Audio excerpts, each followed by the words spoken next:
Hi guys, Orange Garcia here of the OLPMC community. Welcome to Fruitful Fridays at OLPMC. Last week, I was joined by the whole Garcia family, and we talked about blocks to bridges to a loving family. We addressed the potential blocks in building a loving family and how we could turn that block into a bridge so that it becomes a mending bridge, right?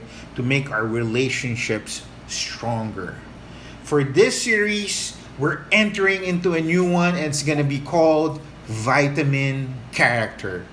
So we're gonna go through the next 4 episodes of Fruitful Fridays at OLPMC, just tackling this vitamin character. We're dedicating 4 just because it's very important. For me, it's really the cornerstone of all the C's, of all the vitamin C's, because character for me really is the number one driver in your life. You want a better life, then you have to have a better character. You have to fortify character. And what is really character? Character is simply this. It is the courage to do the right things at all times, no matter what the cost. So you could look at it in 2 things, in 2 ways, right? First way is whether you are alone or you're in a group, whether you're at work or at play, whether you're in any situation, right? You have to be able to keep your character at all times. Whether another way of looking at it is whether you're in a good situation or a bad situation, you always have to keep your character one way or another. You cannot compromise it. You cannot stop doing the right things. You have to do it all times, no matter what the cost. So, but before we get into it, I just want to ask my sizzling, sexy, smart, and sisters to just say hi to you guys. Hi. Hi, guys. Welcome. Aloha Friday. Welcome. All right. I want to hit the ground running with you guys by asking you this. Was there a time in your life that you felt that your character was being challenged, or your character was being formed, or your courage to do the right thing was being summoned, right? Because you're in a tough spot probably, or you're in a situation that you don't know what to choose. Doesn't have to be good or bad. It could be good, and you have to discern what to do next. Again, you're summoning your courage to do the right thing is being summoned. Any of you guys going through that or went through that? So when I think about character, I relate it to integrity because it's, your moral compass, your principles, your values are all built into your integrity. And as you build those, then your character develops. I think that's the hardest thing to teach kids. Education does not really teach you explicitly how to build integrity so you're able to develop your character. That, right, I believe, is upbringing. Yeah. So one of the challenges in teaching wherein my character was questioned was when I had to have a meeting with a parent because their child was not able to meet grade level expectations. And so I had to formally tell the parents that I need to retain their child. This was in an international school, and so I was explaining to the Japanese parent the situation. And as I was explaining it, the parent became very upset with me and started to talk very negative, and almost to the point of, I think violence would be too much or strong of a word, but really, it was more like a violent reaction. And he started saying, "You're not a very good teacher. You told me that my son was doing well, and now you're telling me that you are retaining him." And then I was very taken aback when I was being screamed at by this parent. because my intentions were very true for this child. I did not want to put him into the next grade level knowing that he's not ready. First, he was very young for his age, so his maturity level did not match the one with his peers.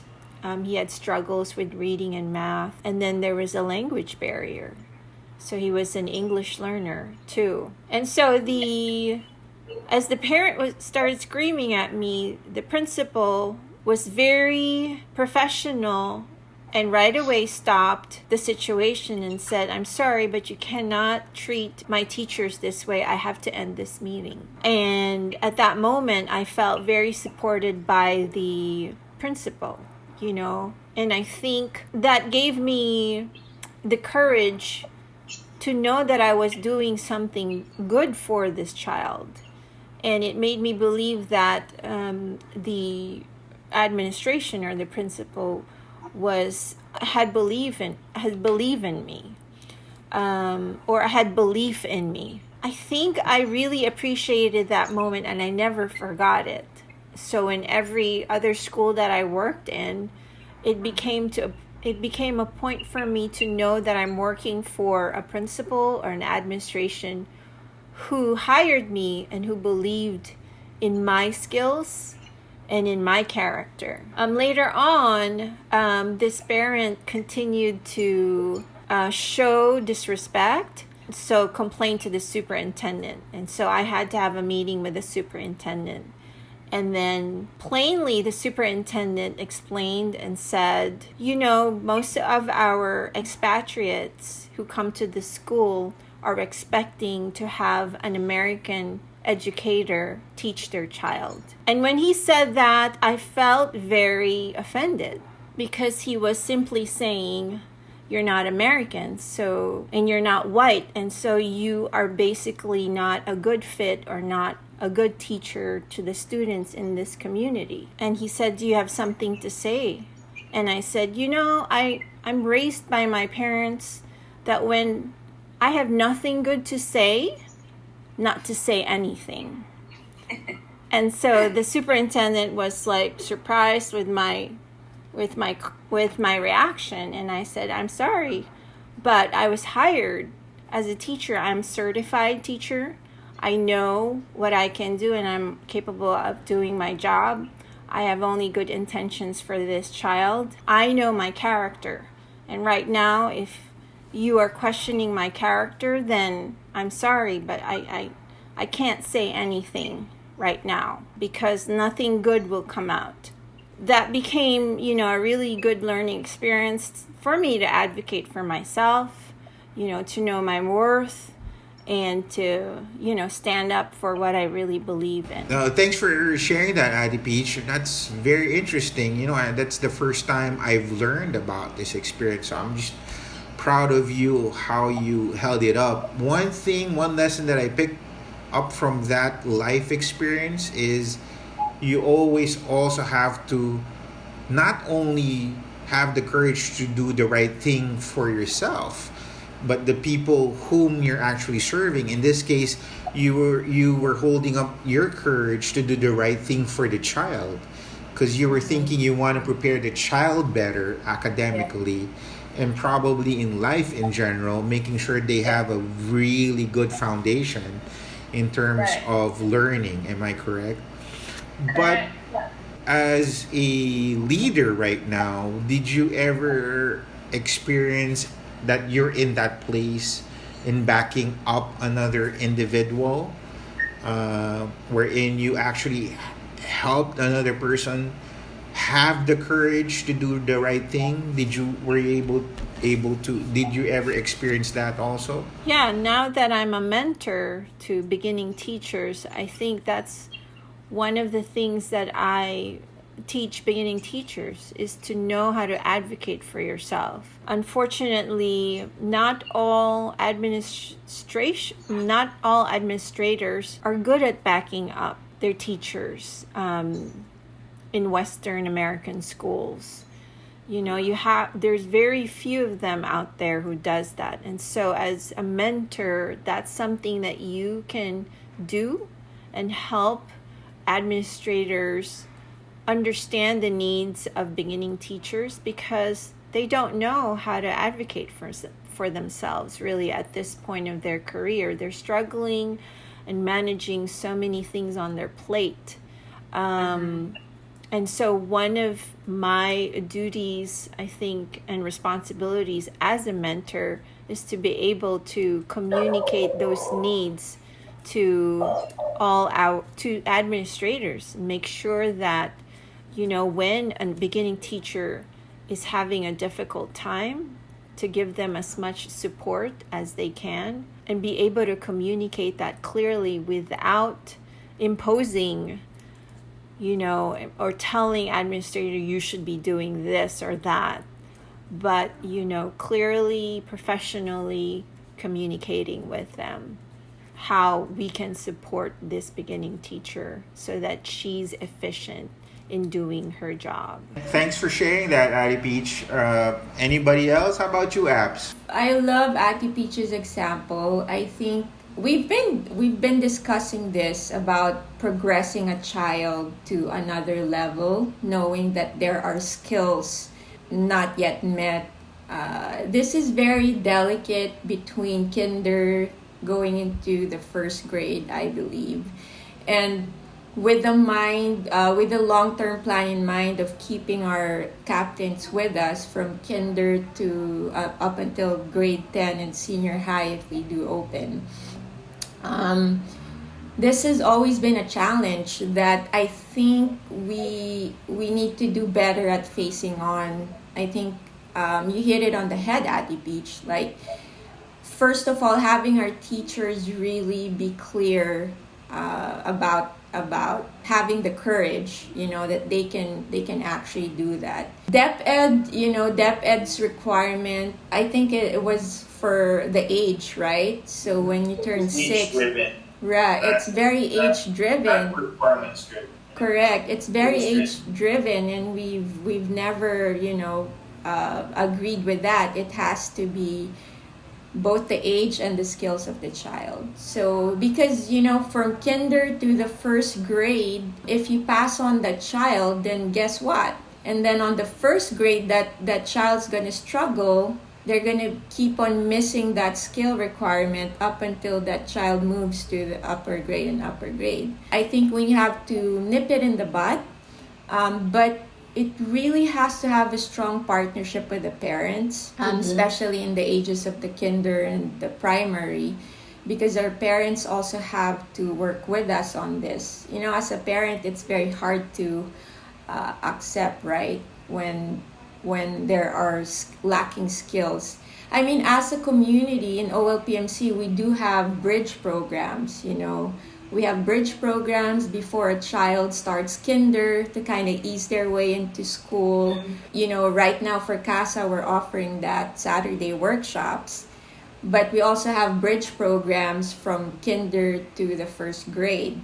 I mean, there's a basic level of reading and math skills that the child needs to have when they move to the first grade. But unfortunately, we do have very few children also that even with remedial classes during the school year, and even with the bridge programs that we offer during the summer, there's still some challenges that we face. I think it takes a lot of character on the teacher's side and even OLPMC as a community to really stand up for this, because at the end of the day, it's about what's right for the child, what's right for the child's development long term. Sadly, we've seen students in the past that has reached higher levels of grades, higher grade levels, who still lack some skills, and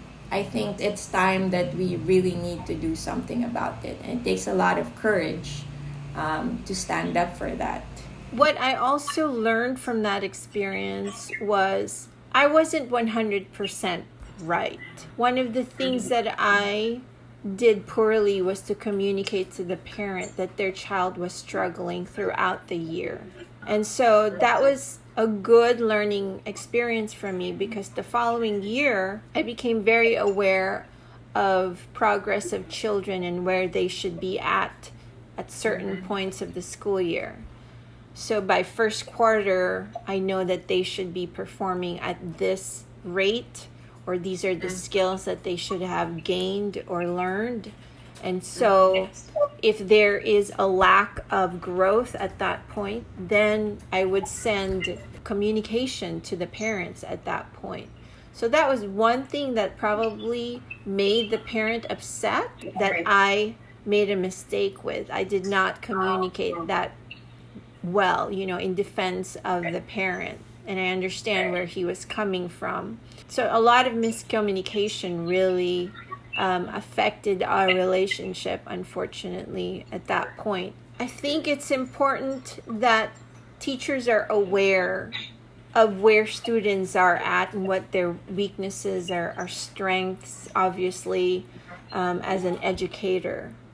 And every progress report that they make, they make the parents know that these are what your kids need. This is what we want you to help them with at home, because it's a partnership, right? And that's at that point in my career, I didn't see parents as a partner in educating their child.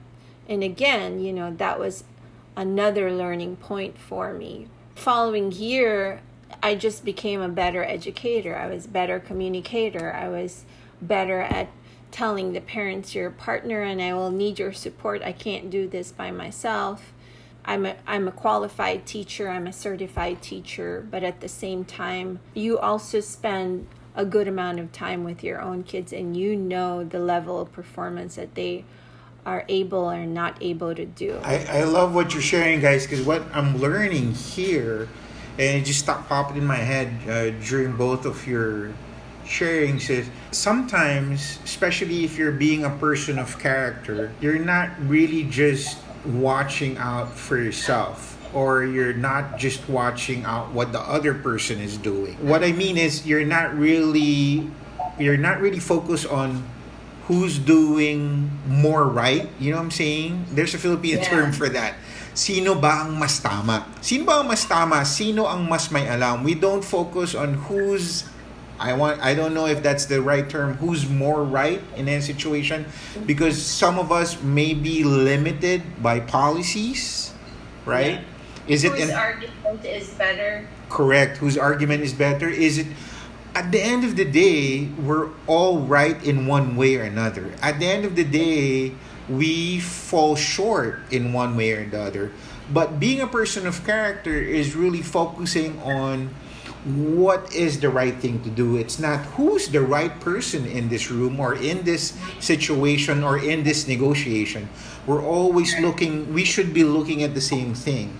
Because if we're guided by purpose, we're driven by principle, and doing the right things. In this case, if we put the child first at the center of our mission, if we put their learning first, their progress first, and really preparing them for a better life, then I don't think we could go wrong, right?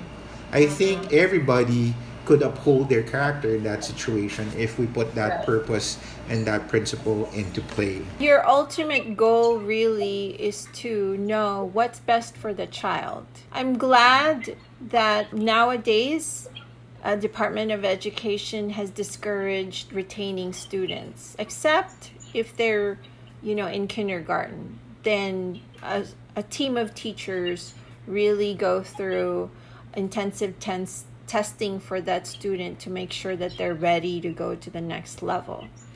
And then interventions should be starting at kindergarten, because just like what you said, Apples, you want to bring them up to the next grade level in elementary, knowing that they are ready for more complex skills.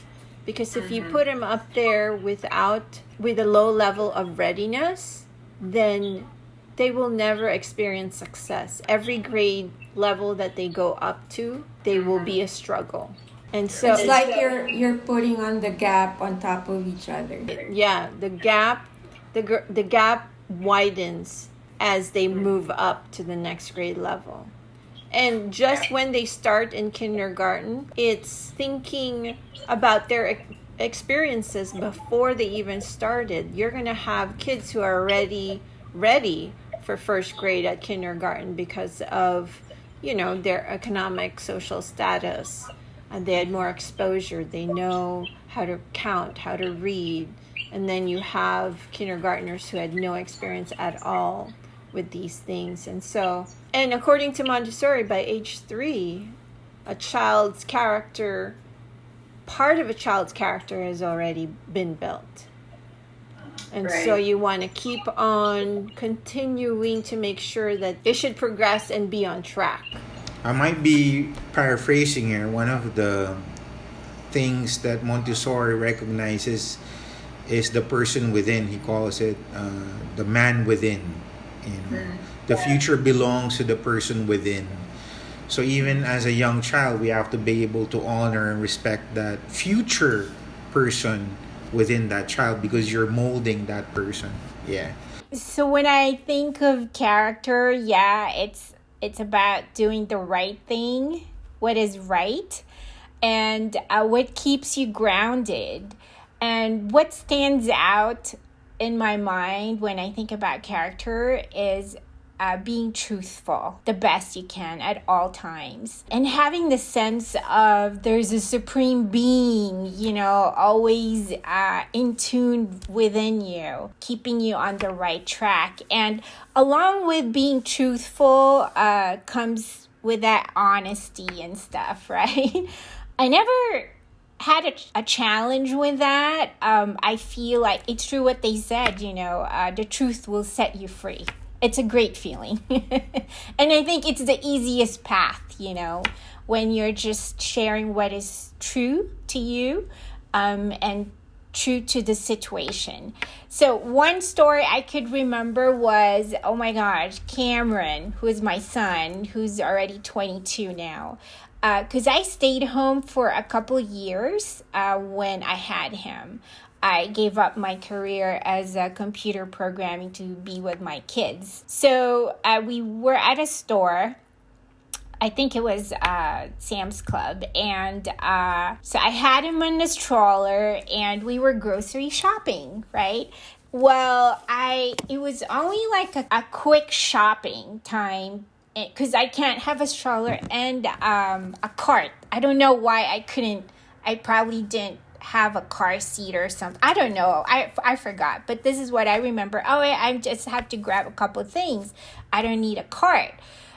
In and out type of shopping. So we went in there and so I grabbed this stuff and one of them was a gallon of milk and a few other things. They were like small, maybe something for their snack. I can't remember. And when we got to the parking lot, I realized that the gallon of milk was underneath the stroller and it was not paid for. I mean, it was just a gallon of milk. But, at this moment, you ask yourself, oh my God, I'm already out. It's like nobody's said something. And so I asked myself, no, I'm going to go back there and tell the cashier, hey, you forgot to scan the gallon of milk. And, or should I just do the easy thing? Forget about it. Treat it like a free milk, right? But no, I needed my peace of mind and I was scared I might have a stomach ache or something.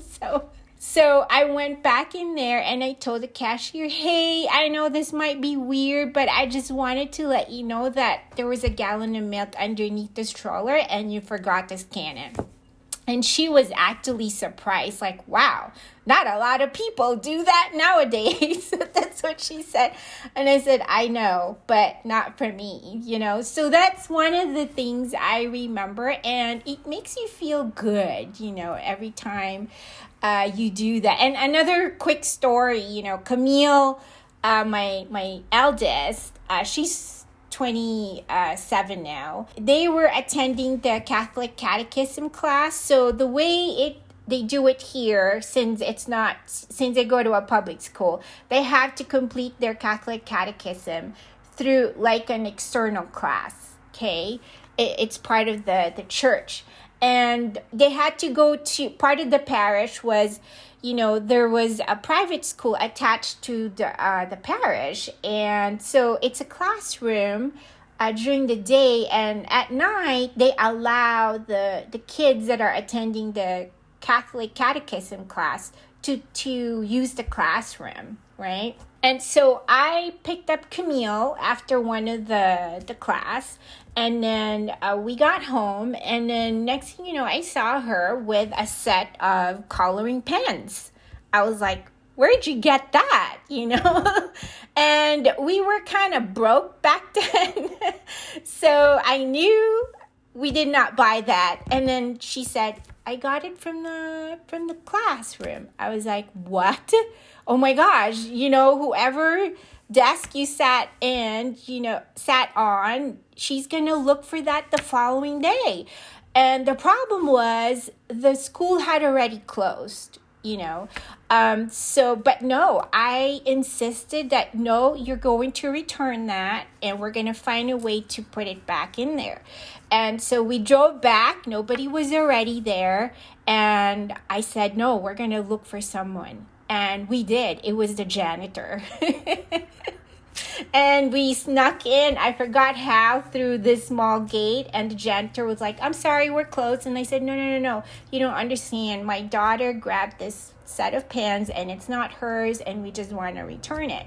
And we did. And Camille just, smoothly did the whole process. But it was something to remember. It was a teaching moment between, the parent and the child. To talk about, being honest and don't steal or whatever. But she probably didn't think it was stealing. She probably thought, I'm going to borrow this. I'll be back tomorrow or next week anyways, right? For the next class.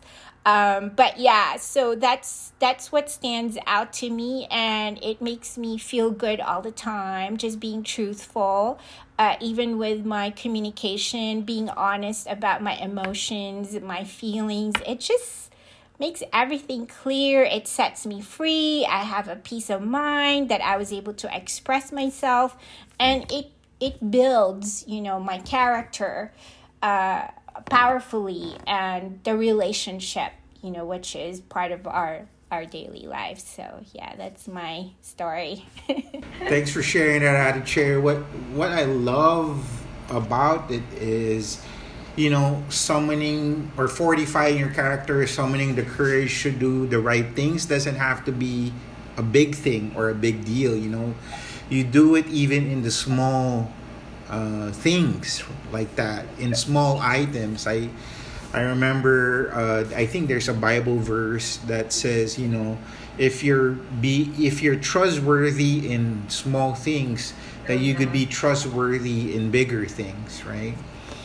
And I really love that we can't turn off our character. We have to keep it on at all times, whether it's big or small. My own sharing is it was quite a huge challenge, just because it involved the Bureau of Internal Revenue. So that's a huge deal, right? The OLPMC community received a letter of audit. I think that's what they call it, an LOA. Informing us that we have to be able to go through an auditing process with the BIR. The first notice, I dropped the ball. I wasn't able to put any attention on it. So it went through the second notice, and we tried to comply as much as we can. Unfortunately, we weren't able to complete all of the documents. So it got kicked up to the legal in the head office, on the national office, no? The problem was when I consulted everybody, right? A lawyer, an accountant, a person or a company that went through the same thing, they told me the same thing. You gotta pay. You know how it is in the Philippines. They call it, in the Philippines, they even call it for the boys. You won't be able to avoid it. It's really a part of our culture. It's not even a corruption. It's culture already.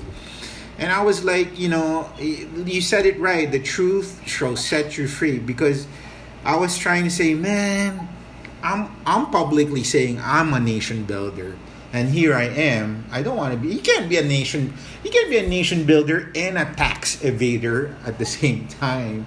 You can't be a nation builder and a corrupter at the same time, right?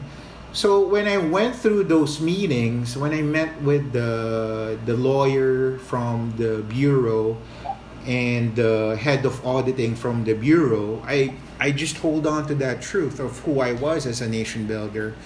And my thought process was, you know what? I'm gonna go through this even if it's difficult, even if it's gonna cost us. We're gonna do the right thing. We're gonna decide to do the right thing. And you know what? By some miracle, our conversation never really even touched on that.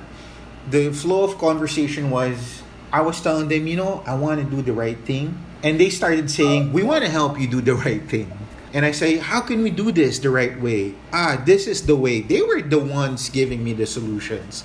They were the ones who was telling me, oh, you got to do this and you got to do that, without even violating any of my principles, any of the protocols.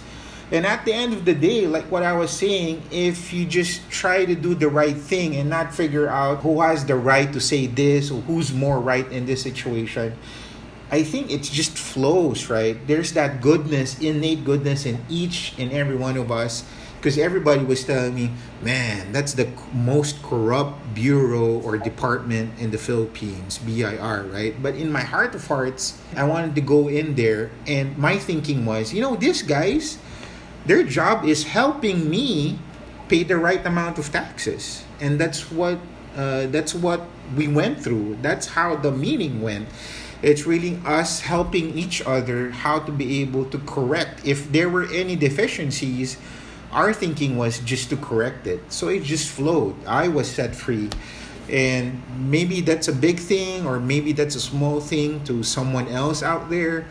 But the trick is, that's the message here, guys. When you're a person of character, you can't simply turn it off. You have to keep it on at all times. Whether you're in a good place or a bad place, you're in a small place or in a big situation, whether you're alone or with family or with friends, whether you're at home or at play or at work, wherever you are, right? You have to be a person of character. So with that being said, we're gonna close this episode right now. But before we do that, I just want to ask my sisters again, maybe impart again a small nugget of wisdom, to our audiences here who are still with us right now.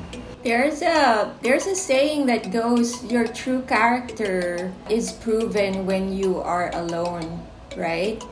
But I believe it's also even more proven when you're around people or around an environment that violates or sometimes are opposite of your character. Just like what my brother Orange was saying, he was actually in the BIR and surrounded by this culture, right? I think it's really, it starts with yourself being clear who you are and attracting that environment no matter where you are. Whether you're in an environment that violates your character, you're gonna stand by it. You're gonna be courageous.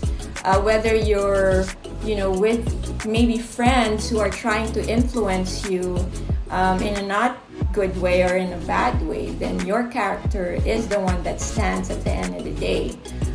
It's the one that makes you sleep better at night, if there's a better way of putting it. And I also believe what Ate Cherry and Ate Peach said, it really starts with a household. I mean, as a parent or as a guardian, it's such a huge responsibility to hone our kids or the people that we take care of to build this. It is something that would change our community and even our nation to become a nation of nation builders. It starts with character. Role modeling plays a key. You have to be a good example to those around you so that it could be influential and contagious, right? Character, it's your core, it's your center. in everything that you do and everywhere you are. There's a quote by Yoda when he said, "When you look at the dark side, careful you must be, for the dark side looks back." Ooh, I love that. Right? Because that's the experience that, you shared at the Cherry with your own kids. The same with Orange in the BIR. It pretty much sums up what our thoughts are about character. It starts with your own thoughts and your own choices. You either want to be in the good side or in the dark side, right? Yoda also says there is no try, there is only do.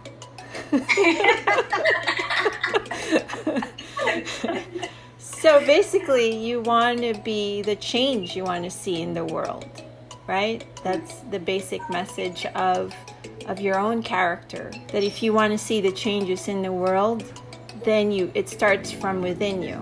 And so that's what you live by. That's what you teach your own children. And when I see my own kids making good choices, then that makes me really happy. I tell that to all the students when I'm seeing them making poor choices. And my words are, can you please make better choices? And then they look at me really weird because, well, what is a good choice? Really? And so, again, how can you explicitly teach character to students? You just have to give them meaningful experiences and then grab the teachable moments wherein they've made a great choice, and so you applaud them for that and you commend them for that. There is a universal law of cause and effect.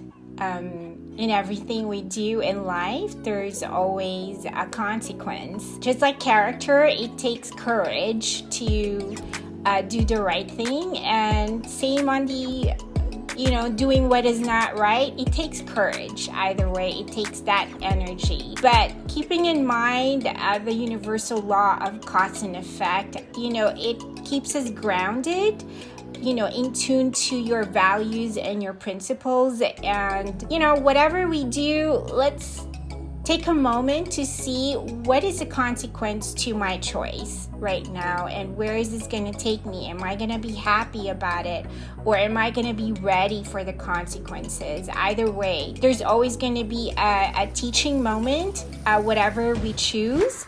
Maybe, we'll find the right direction the harder way for some people. I'm pretty used to that actually in my life. But it always works out, at the end, as long as you keep yourself grounded and remember your values and your belief system. So, yeah. There you guys have it. We're completing the very first installment in our brand new series, Vitamin Character, here at Fruitful Fridays at OLPMC. Please do subscribe here or follow us in our Facebook and Instagram. And I'll see you guys next week as we tackle more episodes about fortifying our character. All right, with that being said, we just want to say goodbye. Bye, guys. Bye, guys.